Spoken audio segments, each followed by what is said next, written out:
How the Russia sanctions has helped China. Every day, we watch and listen in the media that Russia is being crippled due to the economic sanctions imposed by the US and its allies. There are plenty of reports we see that Russia will eventually run out of cash if the war continues for a long while. This leads to the belief that if the US and the Western allies can prop up Ukraine for a long enough time, Russia will fall, and fall badly. Since the war seems to be raging on for more than a year now, and Russia hasn't shown signs of capitulation yet, more and more economic sanctions have been imposed to reduce the cash component needed for Russia to fight the war. This may appear as a great strategy if you are a supporter of the United States and its Western allies. This strategy may or may not succeed, but the answer will be known only if the war continues for years to come. Even if this strategy succeeds, it can lead to several unintended side effects that the West will find it even harder to deal with. The most important one is the huge economic benefits for China and its eventual dominance of Russia and the entire region. On February 5, 2023, the European Union put a price cap of Russian crude oil at $60 per barrel, though prices as low as $45 per barrel was being seen for Russian crude oil due to other reasons we'll cover here. This is an extremely low price compared to the international prices sold in the UK as Brent crude, which has been trading around $80, and in the New York-based market, it is trading at $75 per barrel. The Western nations, led by the US, also put enormous pressure on any nations around the world not to purchase Russian oil. Many shipping firms refuse to transport Russian oil, and even if they do, they refuse to insure the consignment, leading to huge risks to the seller. On top of all these, many countries around the world don't have the capacity to refine Urals oil, the type of crude oil that Russia produces.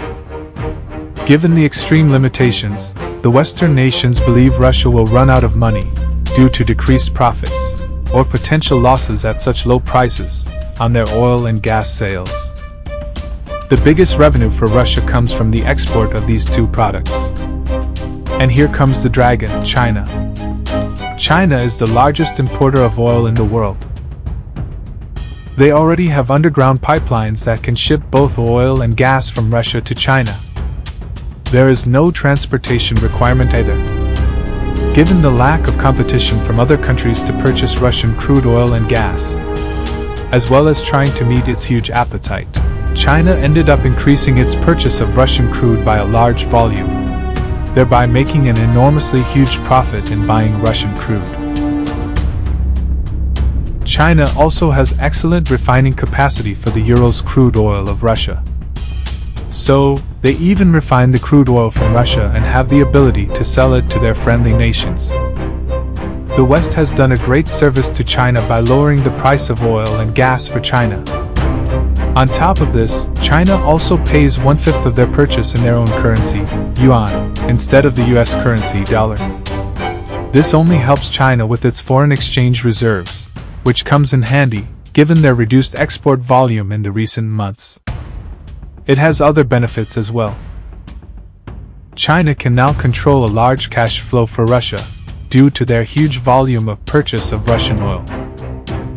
So, Russia is pushed into a corner to listen to China's demands, which helps China to coordinate their foreign policy and attacks on the West. The combined land mass, along with the enormous resources that China and Russia control, has put a serious question mark on the ability of the United States to stay on top of the global hegemony. In other words, the sanctions can and will severely hurt the short and the long-term goals of the United States.